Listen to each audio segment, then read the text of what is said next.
Hola, queridos alumnos del tercer año de secundaria. Sean bienvenidos el día de hoy a una clase más de su curso de literatura. Queridos alumnos, espero que todos ustedes se encuentren muy bien de salud. Espero que les esté yendo muy bien en el desarrollo de sus clases en el aula virtual. Queridos alumnos, hoy día vamos a trabajar un tema nuevo, un tema relacionado a la literatura peruana. ¿Ok? En este caso, pues, vamos a estudiar la literatura peruana y continuaremos trabajando en relación a lo correspondiente al indigenismo, ¿cierto? Dijimos que esta era una corriente, una manifestación artístico-literaria y en este caso, pues, que involucró distintos, muchos estilos a lo largo de todo nuestro país, en distintas regiones, y que también va a ser una corriente literaria que va a perdurar inclusive hasta la actualidad. Hoy en día todavía existe literatura indigenista, totalmente, aunque en la mayoría de casos ya ha decantado por trabajar más bien el tema del mestizaje, ya que como bien sabrás, nuestro país es un país, claro, es indígena, de origen andino, de la cordillera de los Andes y la cultura de los incas, pero además de eso somos también mestizos, ¿no? Inclusive más mestizos que propiamente indígenas. Somos un país de todas las sangres, como mencionó en su momento Arguedas, pero vamos a estudiar la literatura indigenista de este periodo, ¿no? De los años 40, 50 y 60, cuando es que recién se va a cuajar estas ideas en obras literarias, ¿no? Bien, campeones. Entonces, en ese aspecto, en ese sentido, vamos a mencionar lo siguiente, ¿no? Que en este caso ya habíamos venido trabajando un tema en la sesión anterior. La primera parte vimos la obra de Ciro Alegría y el indigenismo de la zona norte, plasmado en la obra El mundo es ancho y ajeno, ¿sí? Hoy vamos a ver entonces la primera parte que había quedado pendiente y que corresponde a la primera etapa del indigenismo y en donde vamos a hablar de uno de los iniciadores de este estilo. Hoy hablaremos básicamente de la obra de Enrique López Albújar, ¿no? Este gran escritor, autor de una novela muy famosa llamada Matalaché, en donde, claro, vamos a trabajar no tanto lo que es el aspecto indigenista, sino más bien la cultura de los negros esclavos en las haciendas del norte del Perú. Recuerda que en nuestro país también coexistieron esclavos, llegaron pobladores extranjeros, pero en gran parte llegaron durante cierta época esclavos del África y también algunos trabajadores, estos mano de obra barata, los indios, los chinos culís, que también van a trabajar pues en diversas haciendas de nuestro territorio. Esa es parte de nuestra cultura, también el legado afroperuano, que es retratado por primera vez en una novela Matalaché, que tiene un mensaje muy bonito y que trabaja el tema del amor, ¿cierto? Pero en donde también vemos algunos de los problemas sociales de la época, como es el esclavismo, el trato desigual, distintas clases sociales marcadas, estas limitaciones y convenciones sociales que no permiten a los protagonistas ser felices, ¿no? Muy bien. Entonces vamos a hablar de este autor, vamos a hablar de esta historia. Por supuesto, antes vamos a contextualizarlo en su respectivo periodo, en su respectiva etapa, ¿sí? Muy bien, veamos. El indigenismo. En primer lugar, habría que mencionar, hacer memoria y recordar que el indigenismo fue una expresión que no vinculó solamente a la literatura, sino más bien el indigenismo es una especie de forma de vida. El indigenismo es una especie, digamos, de estilo o sentimiento o inclusive una orientación política, ideológica y también religiosa, ¿no? El indigenismo es esta defensa, es este orgullo, esta identidad y también esta crítica y denuncia social de todo lo que confiere, todo lo que concierne al indígena, al indio, que por ese entonces hablamos de la primera etapa del siglo XX, quien por ese entonces pues era un prácticamente un vasallo de los latifundios. Era un hombre que continuaba siendo explotado en las chacras, ¿sí? Tú recordarás pues que la situación del indio cambia a partir de la llegada de los españoles y desde ese entonces es sometido a una serie de injusticias, explotaciones, estafas, ¿cierto? Eso va a continuar hasta el siglo XX, en donde se le hará en parte cierta justicia, la cual va a partir de movimientos como el indigenismo, ¿no? Que van a defenderlo, que em, van a dar a conocer también su mundo interior, su forma de pensar. Estas obras nos informan acerca de cómo es que estas personas, los indígenas, piensan, sienten, viven, cómo es que coexisten y también cómo es que mantienen vivas muchas de las costumbres tradicionales que son heredadas desde la época de los incas. Este movimiento indigenista no solo aparece en la literatura, sino también en la pintura, como vemos aquí estos ejemplos, aparece también en la fotografía, por supuesto. También inclusive hay cine indigenista. Claro que sí. Hay algunas obras cinematográficas, no son muchas, en realidad son pocas, pero que tienen una temática indigenista. Claro que sí. Como te decía, es un movimiento cultural y que hasta hoy en día existe. Por supuesto, existen muchas obras hasta la actualidad de corte indigenista.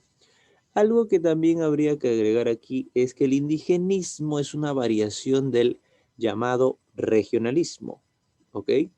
El regionalismo es también una corriente eh, literaria que involucra justamente a las culturas originarias, a la vida en provincia, a lo largo de Latinoamérica, ¿no? Y que tiene en común con nuestro indigenismo en que justamente esa es una visión de las ciudades aledañas, ¿no? Las ciudades de las provincias, y además son historias en donde se trabaja la idea de la lucha por la tierra. En algunos casos puede ser la lucha del hombre contra la naturaleza, el hombre que busca domarla, que busca producir, el hombre que busca trabajar tierras áridas, o también, como en el caso aquí más puntual del indigenismo, en donde el hombre lucha por defender sus tierras. Ya lo hemos visto en la historia trabajada la semana anterior, cómo fue justamente esto de em, el mundo es ancho y ajeno, como los pobladores del pueblo de Rumi luchan por defender la propiedad de sus tierras, que es arrebatada mediante una serie de estafas por este hacendado tan famoso Álvaro Amenábar, ¿cierto? Muy bien. Vamos a ir detallando para recordar. Entonces, el indigenismo viene a ser un movimiento cultural y artístico que busca reivindicar la figura del indio, denunciar los problemas que le afectan y visibilizar, mostrar su cultura y formas de vida. ¿Ok? Eso es lo que busca el indigenismo, mostrar y reivindicar las formas de vida y digamos que, la figura del indio. ¿Ya? Eso es. Por otro lado, no olvides que el indigenismo evoluciona a través de tres etapas, que bueno, son parte del mismo movimiento, pero hay que hacer la precisión. La primera etapa, campeones, abarca el llamado indianismo. La segunda es el indigenismo como tal, y la tercera es la más moderna, el llamado neoindigenismo, ¿ya? La semana anterior ya hemos definido qué es el indigenismo como tal, ¿no? Ya ha sido definido qué es el indigenismo como tal. Lo que nos faltó mencionar fue más bien, digamos, esto, el llamado indianismo. ¿A qué corresponde? ¿A qué hace referencia? Ahora lo vamos a identificar. El indianismo va a ser el periodo inicial, que va a abarcar la obra de autores que se van a acercar de alguna manera, de forma pues, se van a acercar de a pocos a trabajar este tema, esta figura del indio. ¿Ya?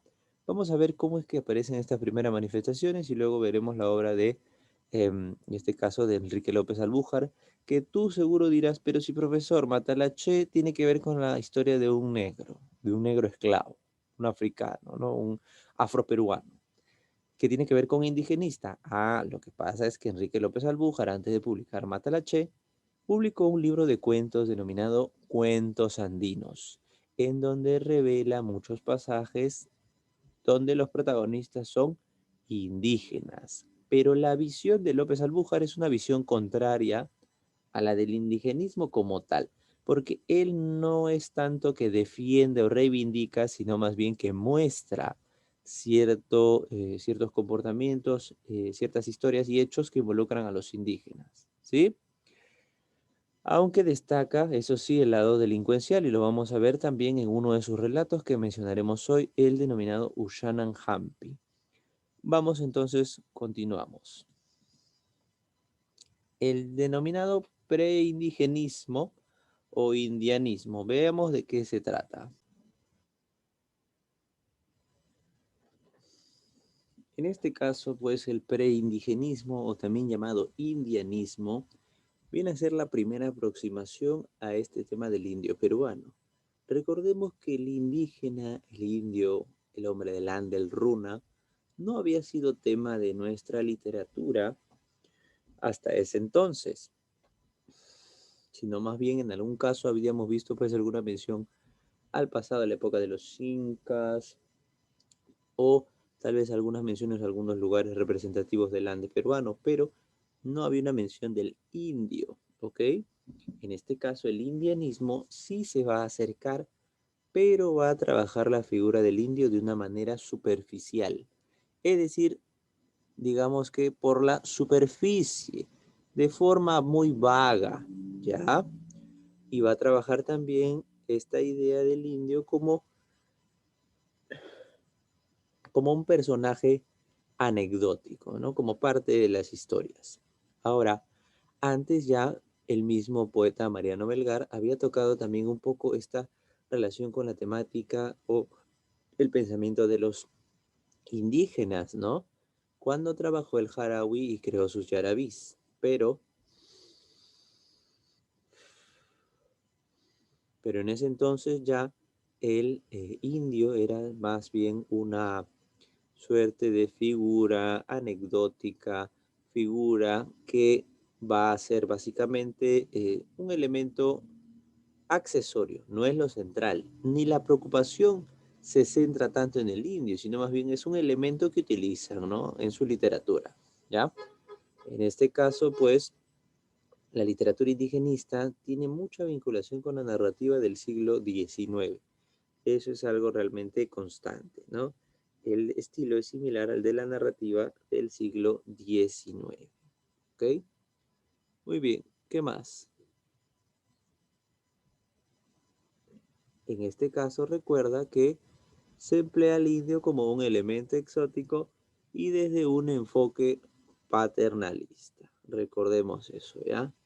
El indio es un elemento exótico y se le trabaja desde un enfoque paternalista. Nada más. En este caso, el término, tal vez no lo entiendes, en este caso de enfoque paternalista se hace referencia a que aquí el indio va a ser tratado como una especie de hijo y los que lo van a retratar son una especie de padres, porque plantean la idea de que el indio necesita ser educado, de que el indio necesita ser protegido, defendido de las malas fuerzas que atentan contra él. Muchos de estos se plantean la idea de que la educación del indio va a ser su salida, ¿ya?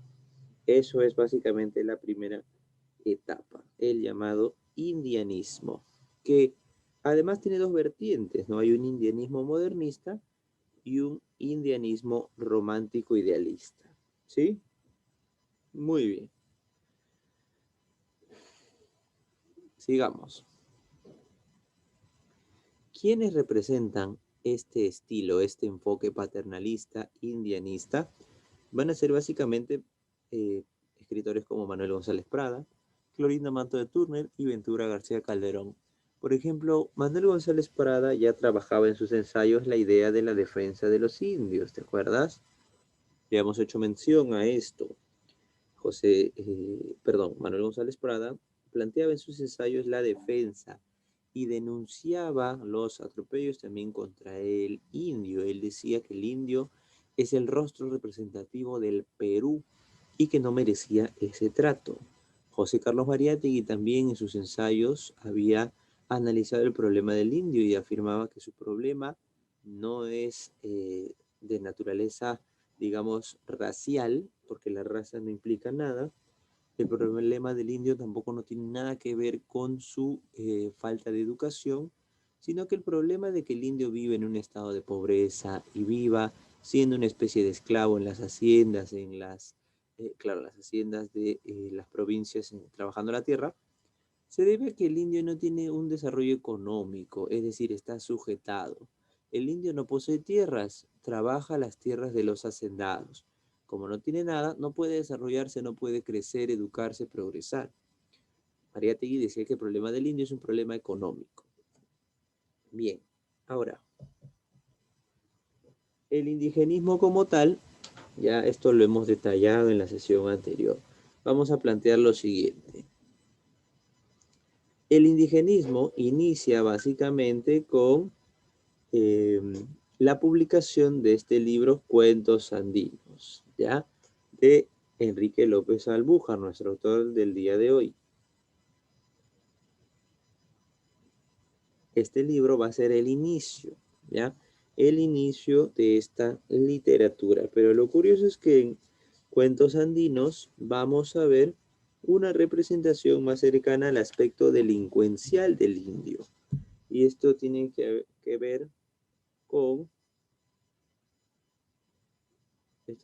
ver con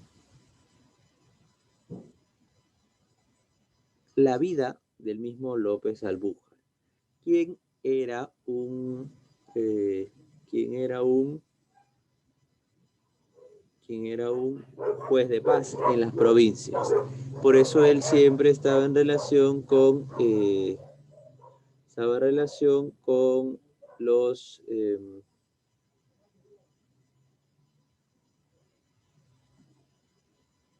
con los indios, pues justamente que son más vinculados al AMPA, ¿no? A la delincuencia. Muy bien, vamos a ver, ¿qué más tenemos por aquí?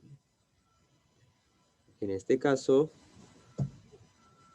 recuerda que en el proceso del indigenismo, ya hablando, por ejemplo, de Ciro Alegría, ya no hay una visión paternalista, sino más bien que se asume la problemática como una cuestión económico-social, como ya te planteaba, ¿no? Es un problema social, ¿sí?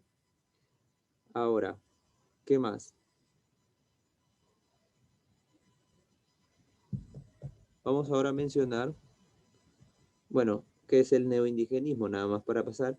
Esto será tema de la siguiente clase. Allí lo veremos con más detalle. Ahí veremos básicamente qué es el neoindigenismo con mucho detalle. Pero podemos mencionar, para adelantar, que es algo que es una etapa que se desarrolla a partir de los años 50 y que va a ampliar el panorama y la profundidad de abordar al indio. Ya va a ser una visión mucho más cercana. La visión indianista era una visión como que el indio es un elemento exótico, es interesante, genera curiosidad y se le plantea como un ser pues misterioso, un ser diferente, ¿ya? Pero acá en el indigenismo ya se hay un acercamiento, se le conoce mejor, y en el neoindigenismo ya la literatura se plantea desde dentro, ¿ya? Hay profundidad al abordar al indio y su situación. Además, el neoindigenismo utiliza técnicas narrativas modernas.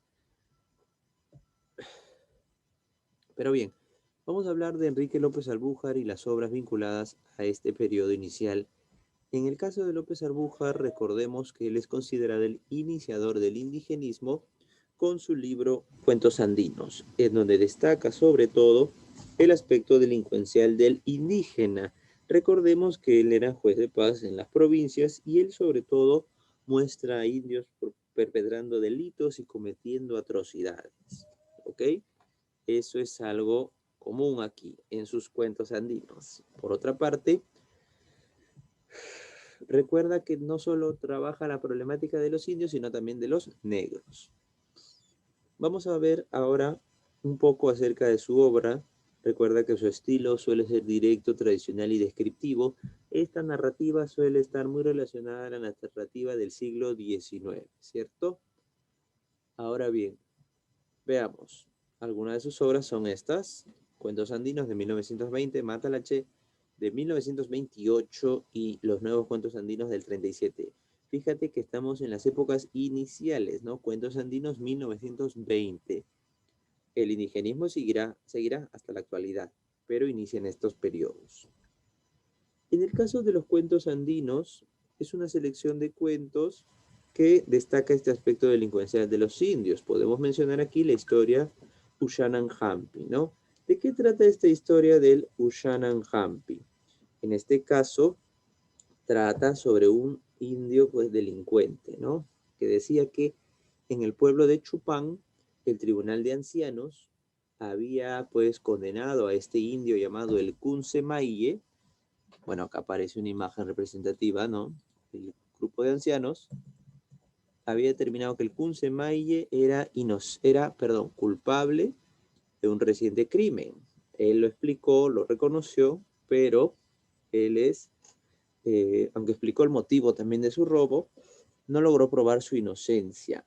El fallo de este juzgado de ancianos determinó que se debería ir del pueblo para siempre, alejarse de su choza, de sus tierras, de su madre, de sus costumbres y del pueblo, ¿no? Se le condenaba, en este caso, casi a una muerte en vida. Tengamos en cuenta que para el hombre andino vivir en comunidad es la base de la estabilidad, es la armonía y la paz.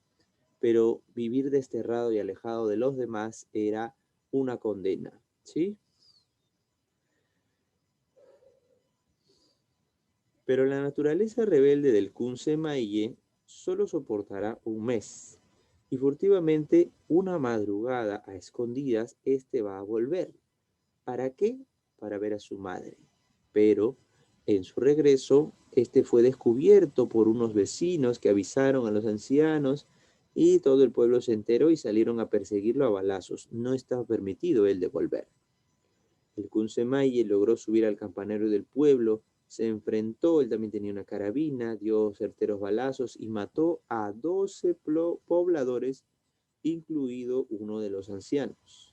Preocupados todos ellos, se reunieron al mando de los ancianos y decidieron proponerle al Kunse una tregua, que baje, que se le va a perdonar, que se le reconoce su valor, que se le va a dejar ir. Pero todo fue una mentira. Al bajar el Kunse, el encargado de proponerle el trato, abrió los brazos para engañarlo, ¿no? Con este abrazo, el Kunse Maye se emociona, pero el abrazo fue para aprisionarlo, a la vez que gritaba este hombre el Ushanan Hampi, Ushanan Hampi.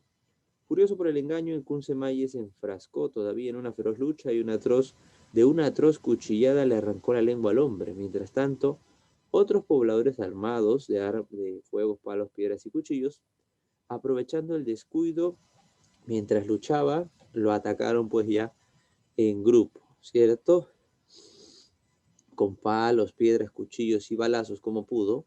Gravemente herido, corrió hasta su casa, cayó en brazos de su madre y allí fue donde frente a ella terminaron de asesinarlo de 10 cuchilladas, ¿no? Luego, hartos ya de hincarlo, empezaron a descuartizarlo, le sacaron el corazón, los ojos, la lengua, mientras los perros furiosos también le arrancaban la piel a mordidas, ¿sí?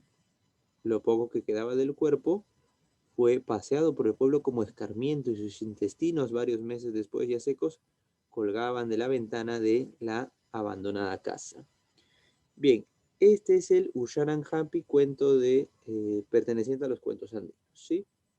Muy bien, sigamos. Ahora, como verás, se relata un proceso violento, se relata la vida de un indio ladrón, un navijeo, y cómo es su trágico final, ¿no? Por incumplir la regla. Por otro lado, tenemos la novela conocida como Matalache. esta novela tan famosa se centra en un protagonista, quien es un negro esclavo conocido como Matalaché, pero cuyo nombre original es José Manuel Sojo, perdón. ¿Sí? Muy bien. En este caso, tengamos en cuenta lo siguiente. ¿Dónde ocurre toda esta historia? Toda esta historia acontece en la hacienda piurana llamada Latina. En esta hacienda piurana llamada Latina se realiza pues trabajo de ganadería y sobre todo se hacen jabones y se curte el cuero. ¿Ya?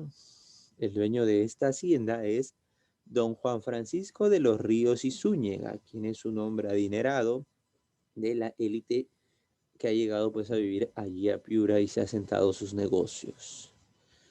Juan Francisco de los Ríos tiene un montón de esclavos. Esto es lo común, tener esclavos negros, quienes son como una especie de animales a los que los hace trabajar y en donde no tienen ningún derecho o ley que los defienda, sino son como una especie de animales y inclusive sus hijos también son parte de este sistema esclavista que por ese entonces todavía existía en nuestro país. Recuerda que el esclavismo fue abolido ya por Ramón Castilla.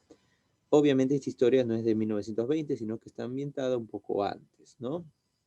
Ahora bien, en esta hacienda existen una gran serie de esclavos, la mayoría de ellos muy obediente, pero entre ellos hay uno que es José Manuel, que es un esclavo distinto, es un negro que de alguna forma ha recibido cierta educación y que no cumple labores domésticas, sino tiene una función distinta. Él es el padrillo de esclavos. Es decir, es el hombre que embaraza a las otras esclavas para que sigan teniendo hijos y continúen teniendo mano de obra para trabajar la hacienda. Estos hombres, los esclavos, los negros, son una suerte de ganado al cual también pues el patrón decide, ¿no? Cruzar, ¿no? Como se dice, decide mezclar para seguir perpetuando y continuando teniendo mano de obra, ¿no? Los negritos son como una suerte de borreguitos que se van criando para luego algo así como aprovecharse de ellos, ¿no? Entonces Matalache cumple esa función de estar con las esclavas, embarazarlas y darles más hijos. En este caso, eh, todo iba de forma normal hasta que de pronto llega a la hacienda una visita inesperada desde Lima. Llega la hija de don Juan Francisco.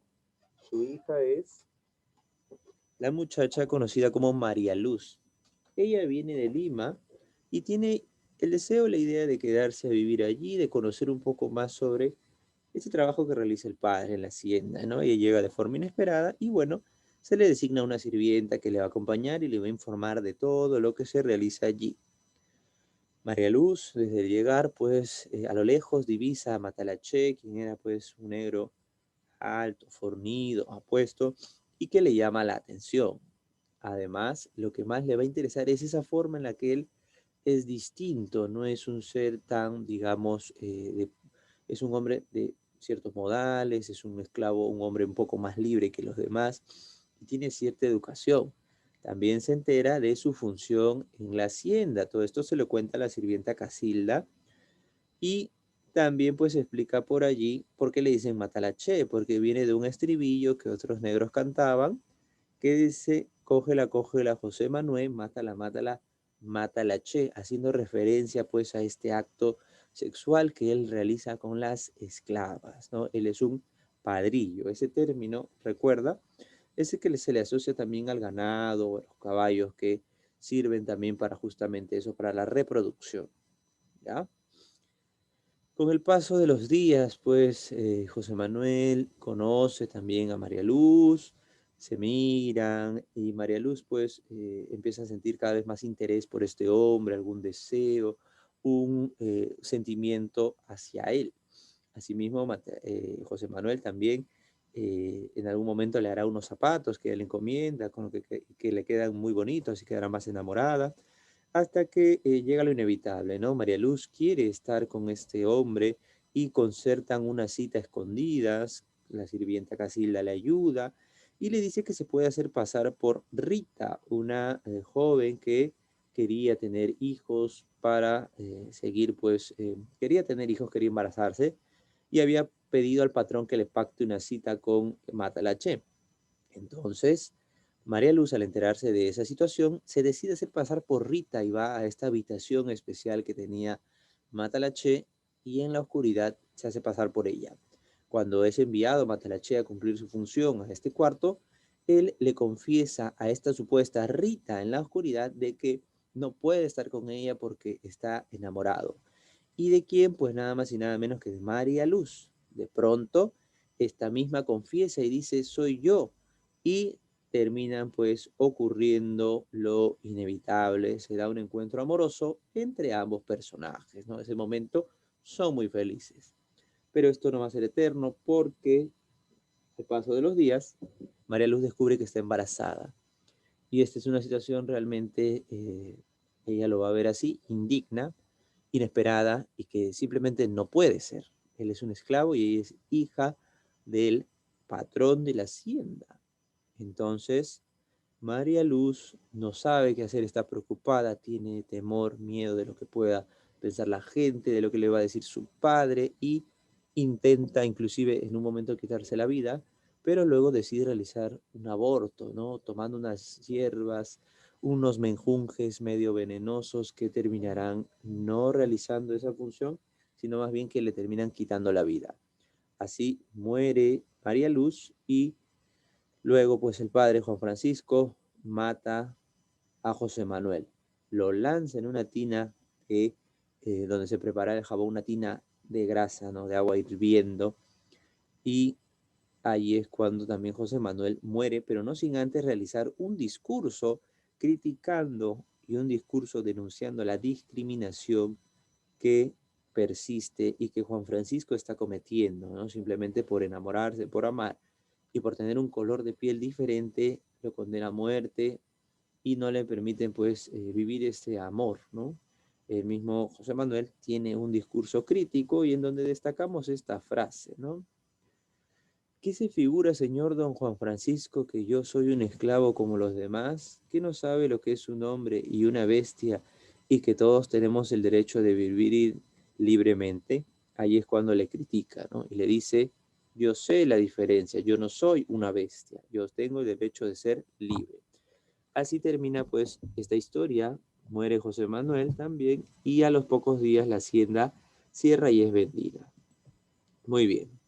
Algunas características son las siguientes. El tema es la discriminación racial, el amor entre María Luz y José Manuel, un amor que transgrede las convenciones sociales y el mismo, esta idea del esclavismo, ¿no? Así también, no te olvides que esta es una de las primeras obras en donde el protagonista es un mulato, el mismo José Manuel, quien antes de morir esgrime un discurso cuestionando la injusticia. Por otro lado, no te olvides que esta es una representación del pensamiento esclavista de la época, ¿ok? Es una representación del pensamiento esclavista de la época. Bien, cerramos aquí. ¿Qué es el indigenismo? Es un movimiento cultural y artístico que defiende la figura del indio. Dice aquí cuáles son las etapas. Son el indianismo, el indigenismo y el neoindigenismo, ¿sí? Dice aquí, ¿cuál es el tema de Matalaché? Bueno, el tema básicamente es el amor imposible, el esclavismo, ¿verdad? Esos son algunos de ellos. Y dice acá quién escribió Redoble por Rancas. Esto ya lo habíamos mencionado en la sesión anterior. Redoble por Rancas es la novela escrita por Manuel Escorza, ¿cierto? No olvidemos ello, Manuel Escorza, representante del indigenismo del centro. Bien, vamos a cerrar nada más hasta aquí. No te olvides que tu tarea o reto del día es resolver los ejercicios de la página 129, ¿sí? Por otro lado, no olvides que esta es la reflexión de la semana. Sobre esto vamos a conversar durante la clase, ¿no? La cultura es el ejercicio profundo de la identidad. Hay que recordar qué es la cultura, la identidad ya sabemos, pero ¿cómo se relaciona la identidad con nuestra cultura? ¿Qué es la cultura? Tal vez por ahí también podemos analizar quién es Julio Cortázar, investigar un poco acerca de su vida. Te voy adelantando que él es un narrador importante de la Argentina. Sí, es un narrador contemporáneo también muy cercano a este periodo y que pertenece al boom latinoamericano, el grupo en donde también destaca Vargas Llosa. Nada más, chicos. Ya nos vemos en la clase. Gracias por su atención.